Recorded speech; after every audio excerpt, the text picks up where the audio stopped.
너는 청년의 때에 너의 창조주를 기억하라. 곧 곤고한 날이 이르기 전에 나는 아무 낙이 없다고 할 해들이 가깝기 전에 해와 빛과 달과 별들이 어둡기 전에 비 뒤에 구름이 다시 일어나기 전에 그리하라.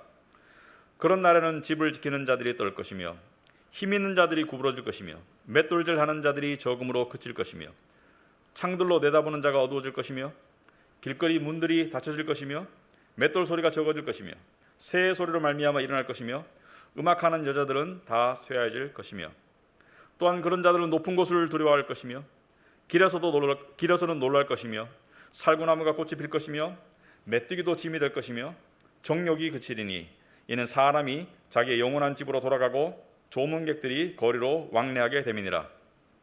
은줄이 풀리고 금그릇이 깨어지고 항아리가 샘 곁에서 깨지고 바퀴가 우물 위에서 깨지고 흙은 여전히 땅으로 돌아가고 영은 그것을 주신 하나님께로 돌아가기 전에 기억하라.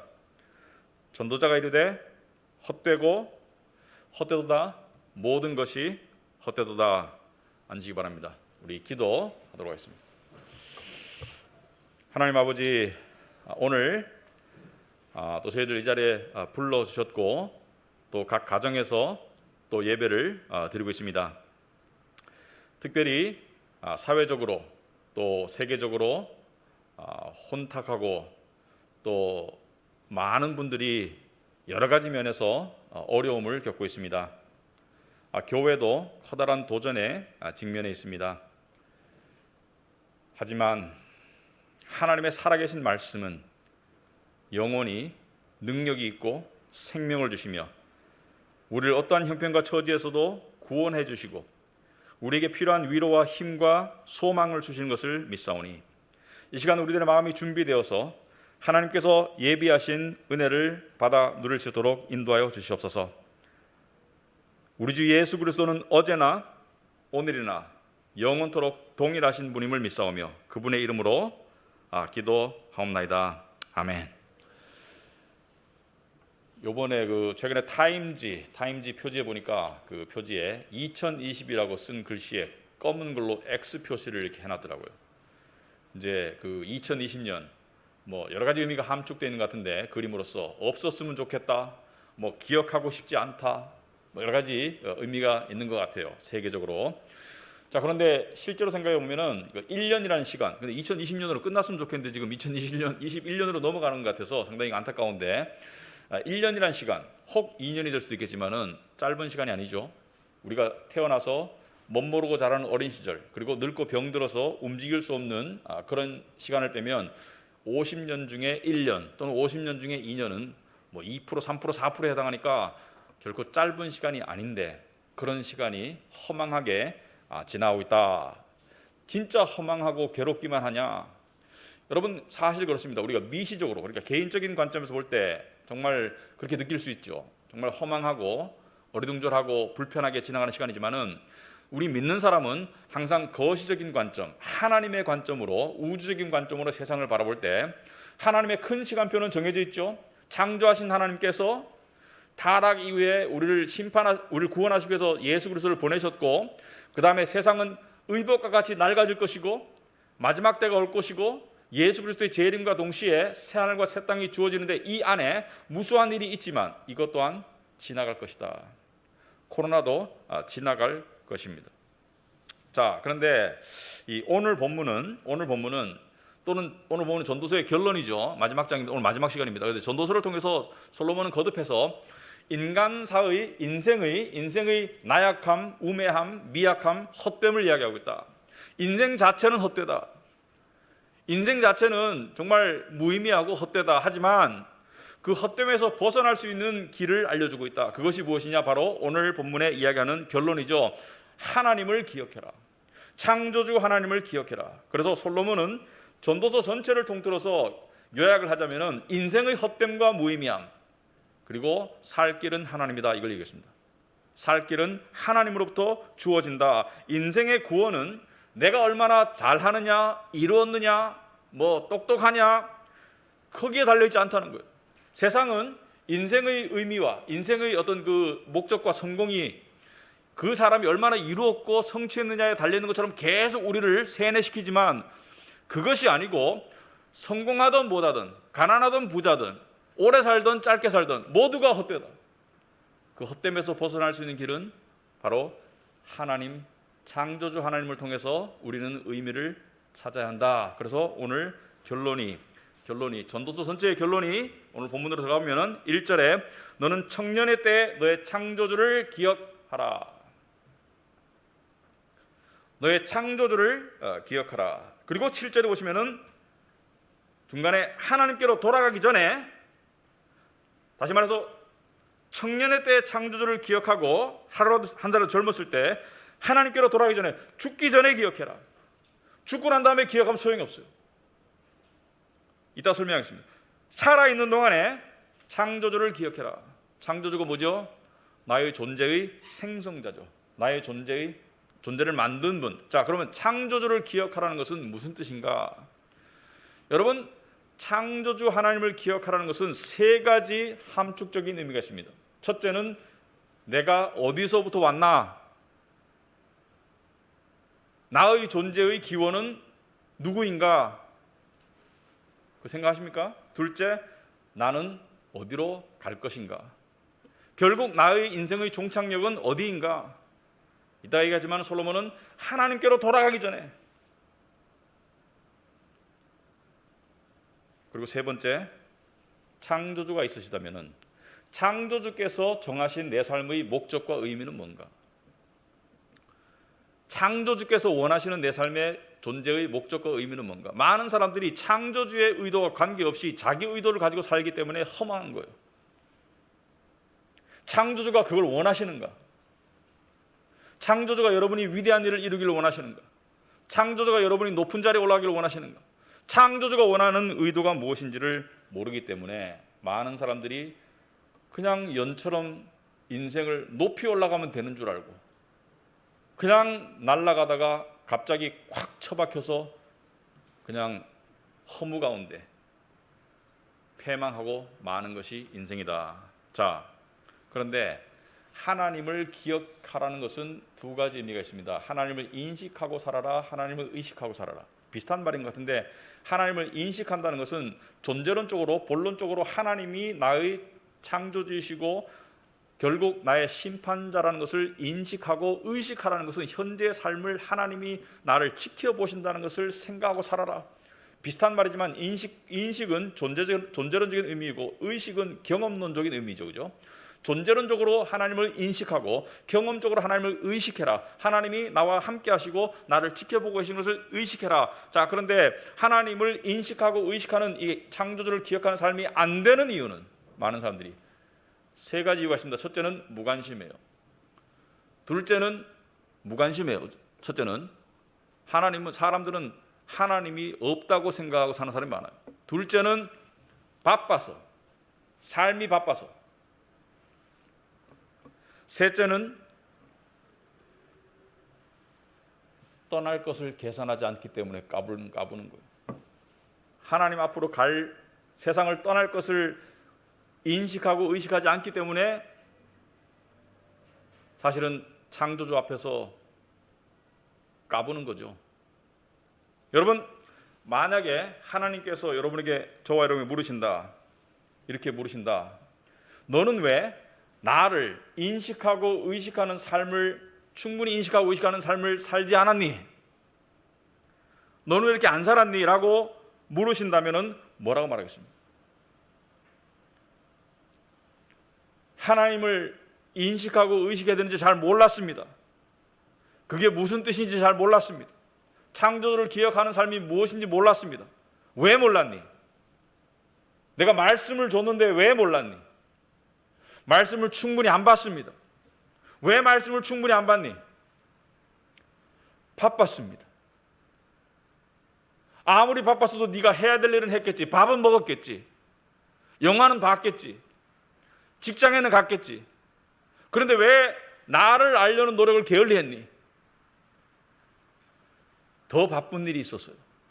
아하, 너는 우선순위에서 나를 밑에 두었구나. 그러므로 너는 하나님을 하나님으로 여기지 않았구나.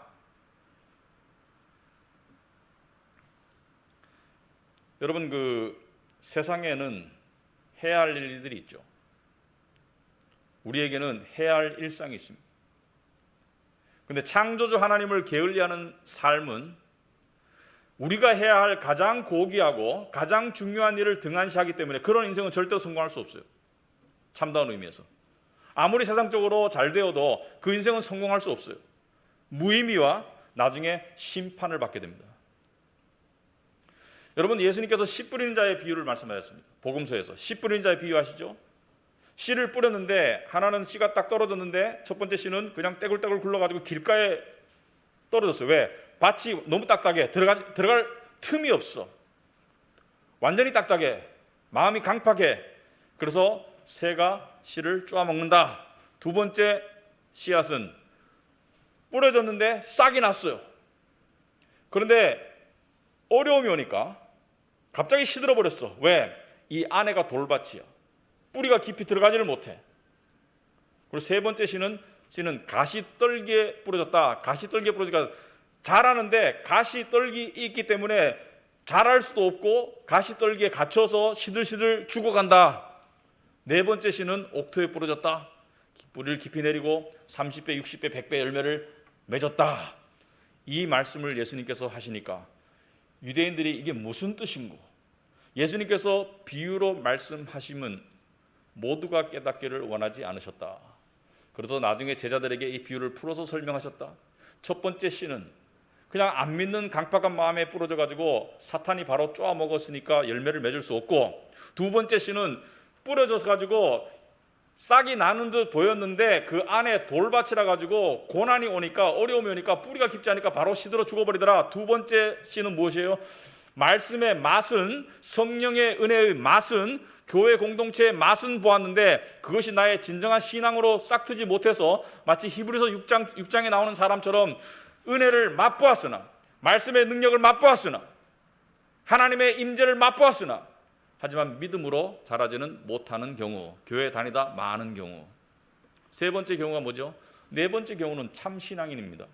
30배, 60배, 100배 열매를 맺는, 정말 말씀을 옥토와 같은 마음으로 받아서 열매를 맺는 사람이고, 세 번째는 말씀이 들어가가지고 자라기는 하는데 가시떨기, 즉 세상의 염려와 재물의 유혹과 기타 욕심, 세상의 각각의 욕심과 유혹과 염려가 제일 먼저, 염려가 그냥 이렇게 말씀을 그냥 이 목을 조르듯이 졸라서 그래서 결실을 못 맺는다. 자, 그럼 이 세 번째 부류는 기독교인이에요? 아니면 기독교인이 아니에요? 첫 번째, 두 번째는 기독교인이 아니에요. 네 번째는 기독교인이에요. 세 번째 부류는 기독교인이 아니에요. 참다운 의미에서 신앙인이 아니에요. 성도이 아니에요. 성도일 수가 있습니다. 비참한 성도일 수가 있습니다.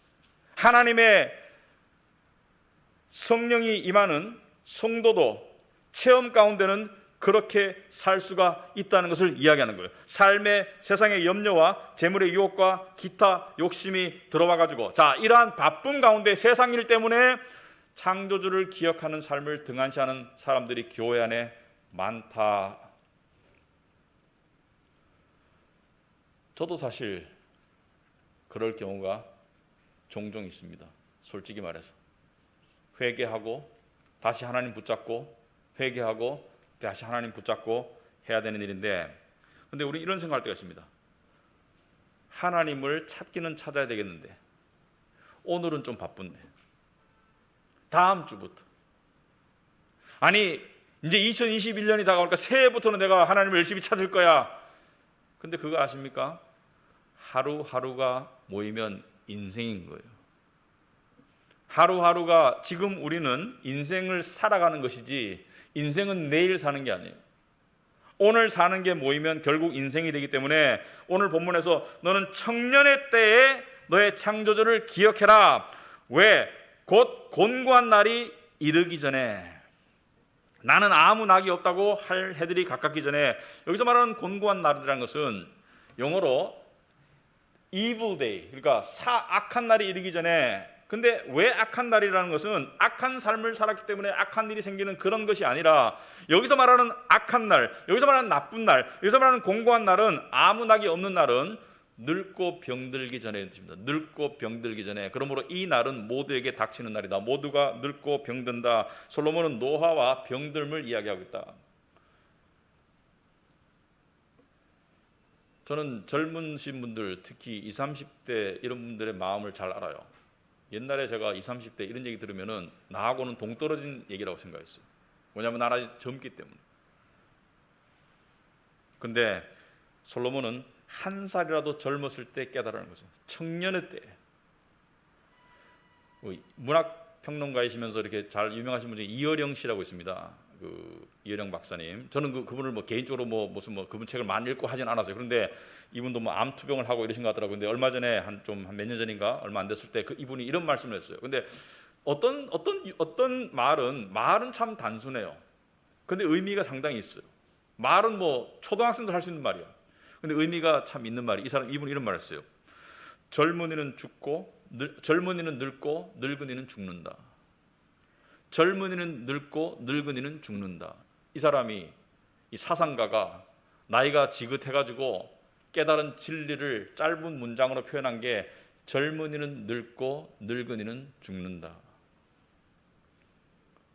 우리는 지금 늙어가고 있고요. 우리는 죽어가고 있어요. 솔로몬은 그 허무한 가운데 늙어가고 죽어가는 것이 너의 지금 진행형이라면 창조주를 기억해라. 창조주를 기억해라. 창조주를 인식하고 의식하고 지금 오늘 하루를 살고 있느냐? 아니면은 내 욕심과 내 염려와 세상의 어떤 그런 것에 시달려 가지고 창조주를 등한시하고 살아가고 있는가? 솔로몬이 2절부터 7절까지는 그러면 지금 우리가 겪고 있는 노화는, 병듦은 어떤 것으로 진행되는가를 이야기하고 있는 거예요. 이 전도서의 결론이 결국은 늙고 죽는다입니다. 늙고 죽는 인생인데 이 인생 속에서 무엇이 중요한가를 깨달은 것이죠. 자, 한 절 한 절 보겠습니다. 2절에 보시면은 해와 빛과 달과 별들이 어둡기 전에, 어두워진다는 것은 죽음을 암시해요. 죽음의 그림자를 암시해요. 그러니까 해가, 달이, 빛이 있을 때는 젊었을 때, 한참 때.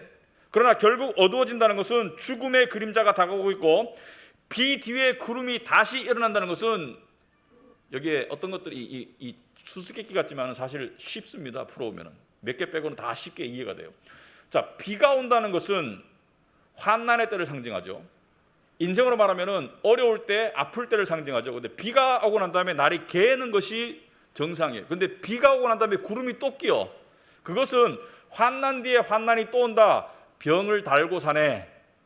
여러분 나이 들면은 병을 달고 살죠. 여러분 집에 가 보시면은 특히 나이 드신 부모님들 보면은 아침에 약을 많이 드시죠. 뭐 혈압약, 당뇨약, 무슨 약, 건강 보조 약의 개수가 점점 늘어나요. 그거 보면서 아니 뭐 이렇게 저기 건강 염려증을 가지고 이렇게 약을 많이 드시나 그러고 있는 젊은 분들, 나중에 여러분들도 약의 개수가 늘어날 수 있습니다.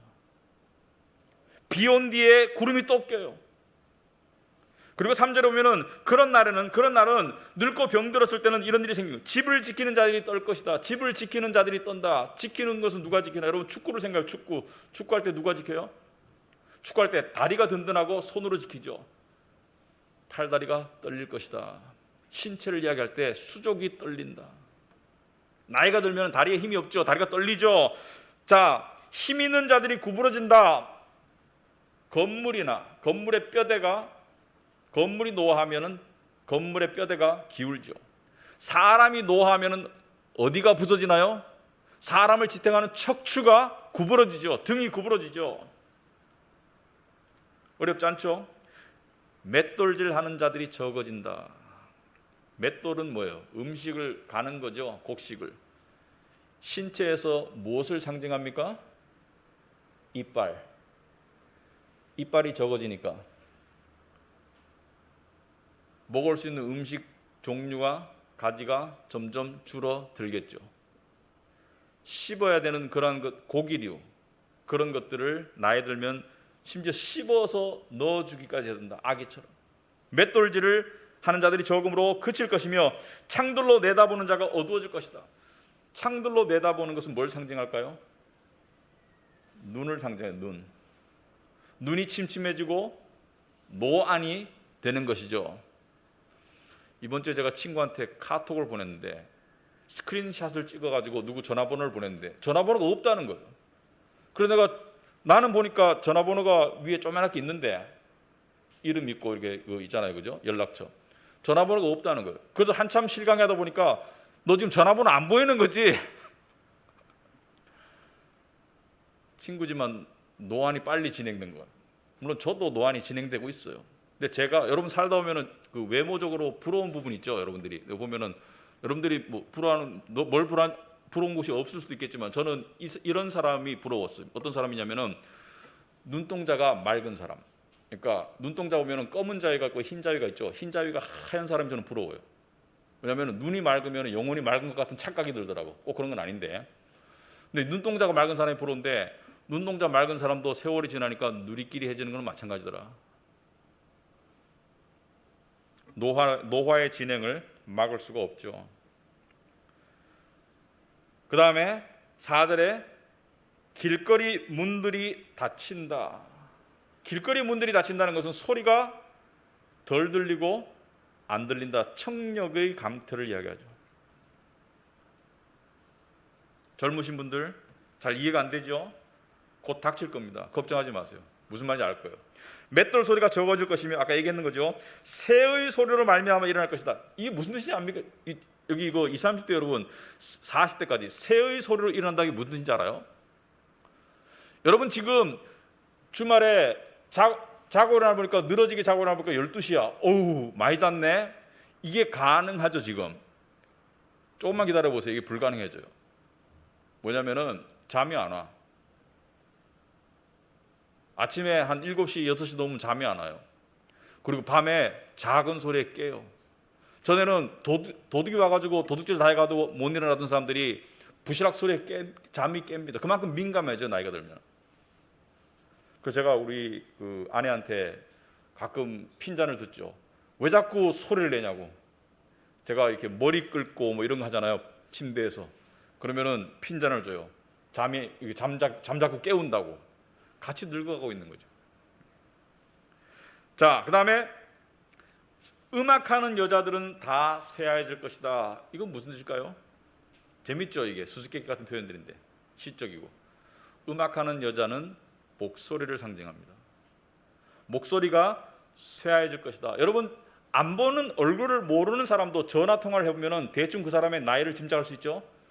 10대의 목소리와 50대의 목소리, 60대의 목소리는 달라요. 그죠? 목소리 들어오면 이게 애인지 청년인지 중년인지 노년인지 알 수가 있죠. 왜? 목소리가 변하니까. 나이 들수록 목소리가 어떻게 되나요? 목소리가 갈라지고 약해지고 그리고 불분명해져요.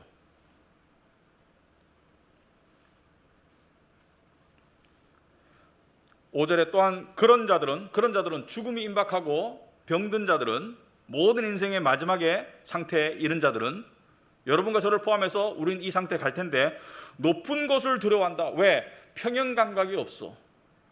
높은 데 올라가면 다리가 떨리고 무서워요. 그래서 스키장 갔는데 노인들이 있습니까? 없어요. 왜냐하면 스키장에 노인들이 갈 수가 없으면 스키 타는 균형이 안 잡혀. 그 다음에 길에서는 놀랄 것이다. 길에서 왜 놀라요? 부딪힐까 봐. 젊었을 때는 부딪혀도 잘 안 부러지죠. 부러져도 빨리 나. 근데 늙어서 어디 싹 부딪히면 어떻게 돼요? 뼈가 쉽게 부러집니다. 왜? 뼈가 약하니까. 그리고 잘 안 붙어요. 그래서 젊은 사람보다 늙은 사람이 이 골절이 오면은 회복에 훨씬 더 시간이 걸리고 고통스럽다. 그래서 길거리에서 놀라는 거예요. 자전거 지나가도 놀라는 거예요. 애가 막 뛰어가면 놀라는 거예요. 부딪힐까 봐. 살구나무가 꽃이 핀다는 것은 뭐죠? 살구나무 꽃은 흰색이다. 머리가 쉬어간다. 저는 머리가 안 쉬고 있어요. 염색해서. 머리가 쉬어간다. 메뚜기도 짐이 된다. 무거운 걸 들 수가 없어. 메뚜기는 가벼운 곤충인데 메뚜기조차도 무거워.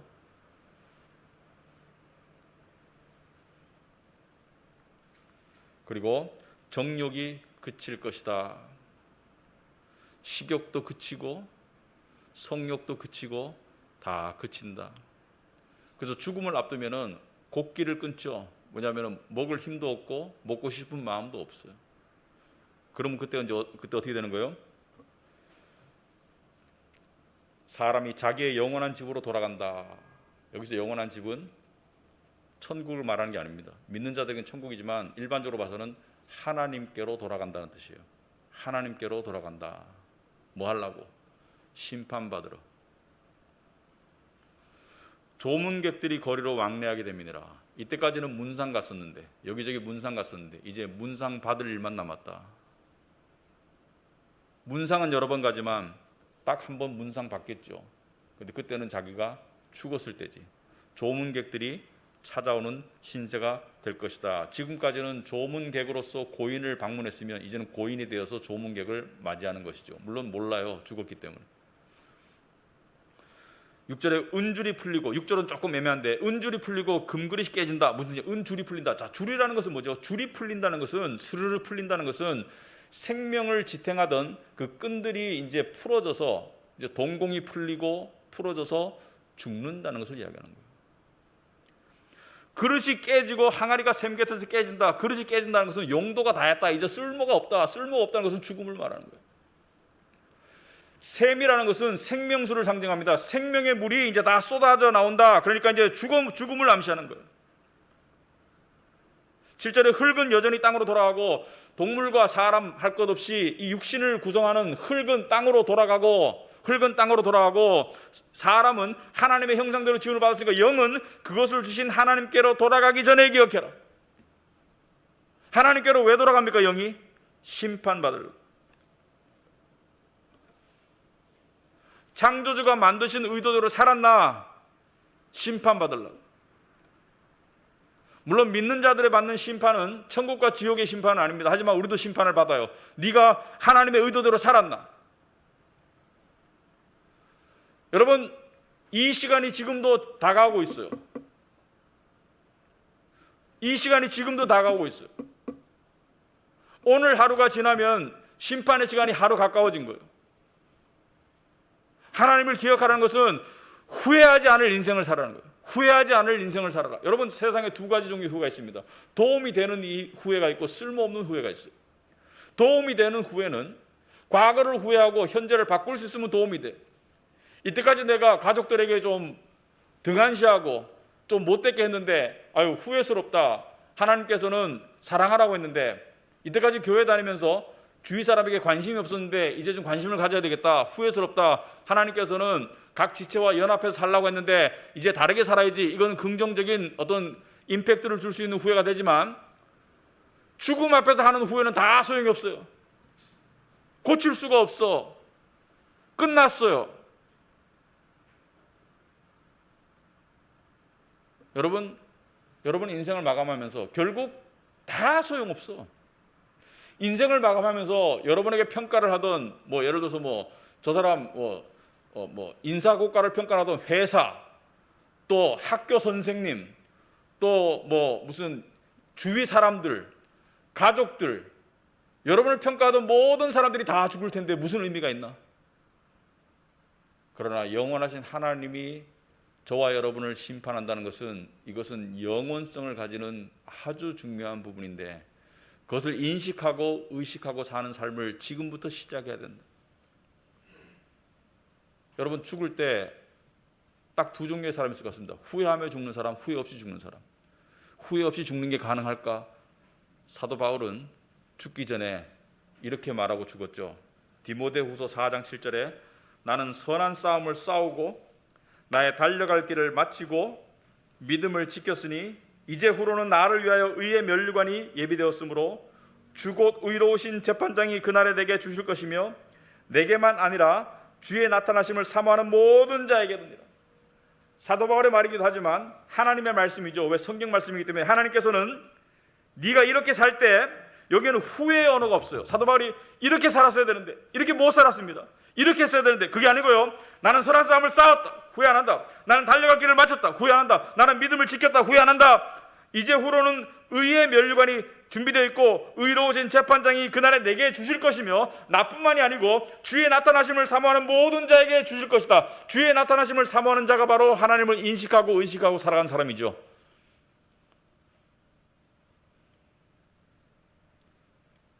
코로나 때문에 여러 가지 신경 쓸 일이 많겠지만 이걸 통해서 우리는 또 뭘 생각해야 됩니까? 하나님을 생각해야 됩니다. 하나님 앞에 갈 것을 생각하고 살아야 됩니다.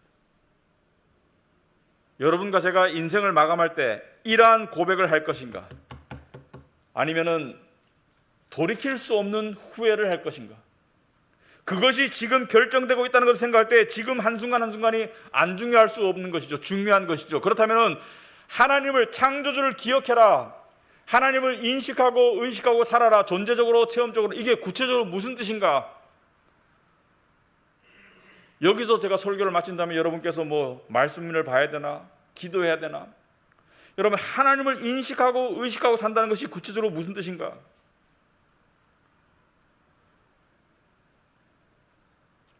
역사 속에서 이러한 삶을 열심히 살았던 사람들이 있습니다. 사도 바울 포함해서. 근데 그런 사람들 중에 자기의 체험이 기록으로 남아있는 사람이 있어요. 하나님을 인식하고 의식하는 것이 무슨 뜻인가? 하나님을 인식하고 의식하고 살아가는 것은 여러분 보고 목사가 되라는 게 아닙니다. 여러분 보고 위대한 일을 하라는 게 아니에요. 여러분 보고 무슨 뭐 길거리 가지고 노방전도를 열심히 하라는 게 아니에요. 하나님을 인식하고 의식하는 삶을 살았던 사람 중에 대표적인 사람이 로렌스 형제라는 분이 있습니다. 로렌스 형제. 왜 형제냐? 이 사람이 평신도였어요. 대부분의 사람들이 기록에 남은 그 기록들은 뭐 목사, 무슨 뭐 이런 사도 이런 건데 로렌스 형제라는 분의 기록이 남아 있어요.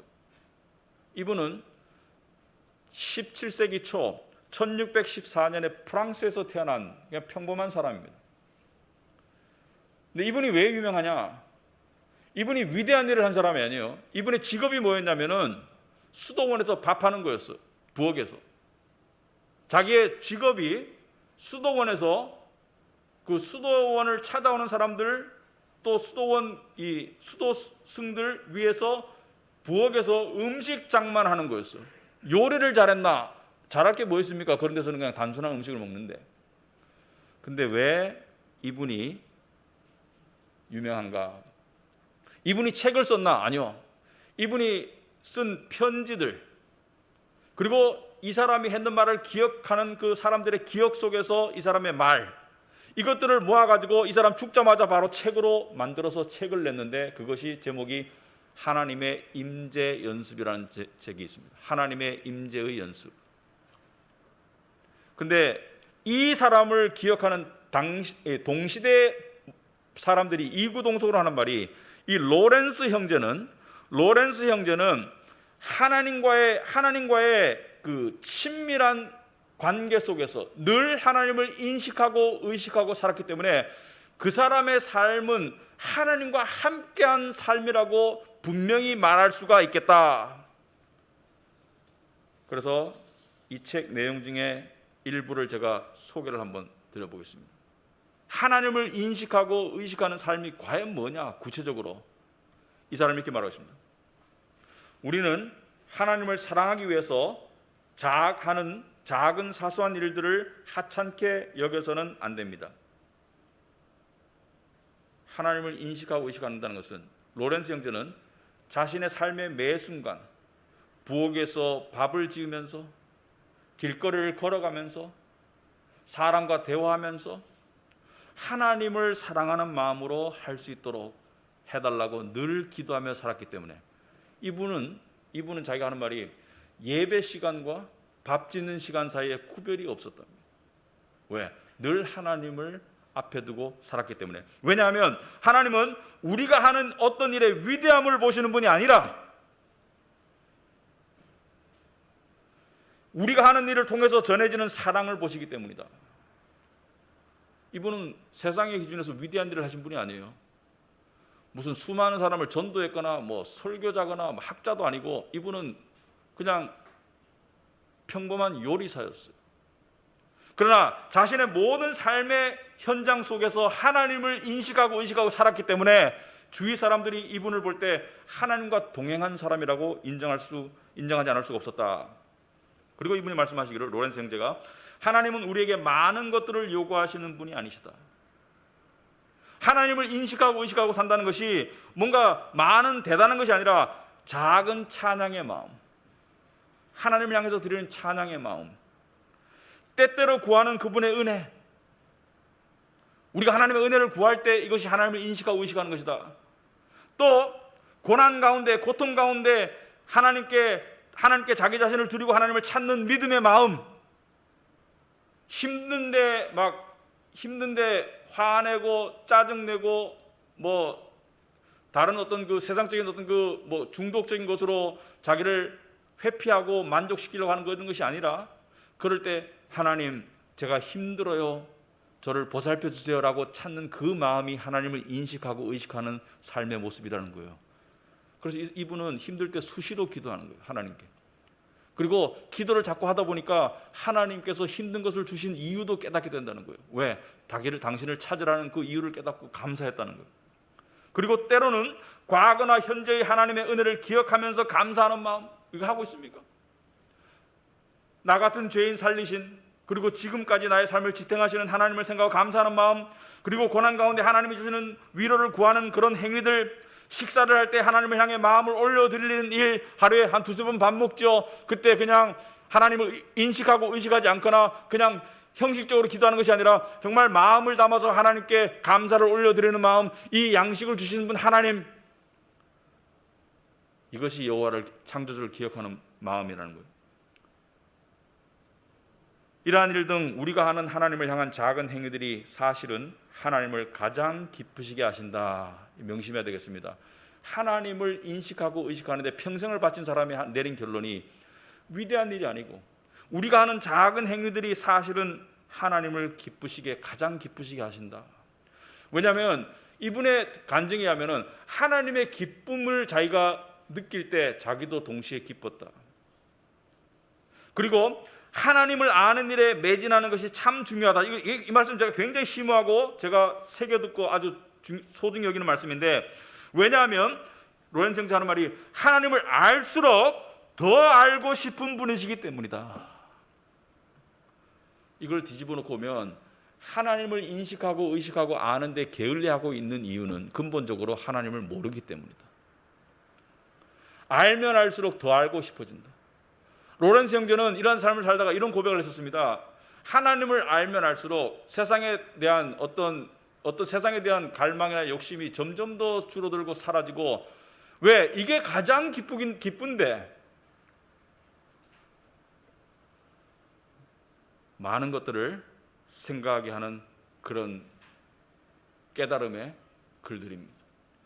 이 로렌스 형제가 직접 쓰진 않았지만 이 형제의 어록, 편지를 모아서 사람들이 남겨서 우리에게 하나님을 인식하고 의식하는, 창조주를 기억하는 삶이 신앙인에게 적용되었을 때 어떤 형태로 나타난다는 것을 우리에게 보여주고 있는 것이죠. 이 책의 내용이 궁금하실 겁니다. 다음 주에 제가 추천 도서로 소개를 드릴 테니까 기다리시기 바랍니다. 또한 하나님을 인식하고 의식하고 산다는 것은 예수님께서 힌트를 주셨어요. 보이지 않는 하나님을 인식하고 의식하고 산다는 것은 보는 바 형제를 사랑하는 것이다. 주 너의 하나님을 마음을 다하고 목숨을 다하고 뜻을 다하고 힘을 다하여 사랑하라. 그리고 내 이웃을 사랑해라. 왜? 보는 바 형제를 사랑하지 않는 자는 보이지 않는 바 하나님을 사랑할 수 없기 때문에. 하나님을 인식하고 의식하고 산다는 것은 주변 사람들에게 관심과 관계를 가지고 형성하는 것이다. 여러분, 코로나 때문에 지금 참 우리는 외롭습니다. 고립되고.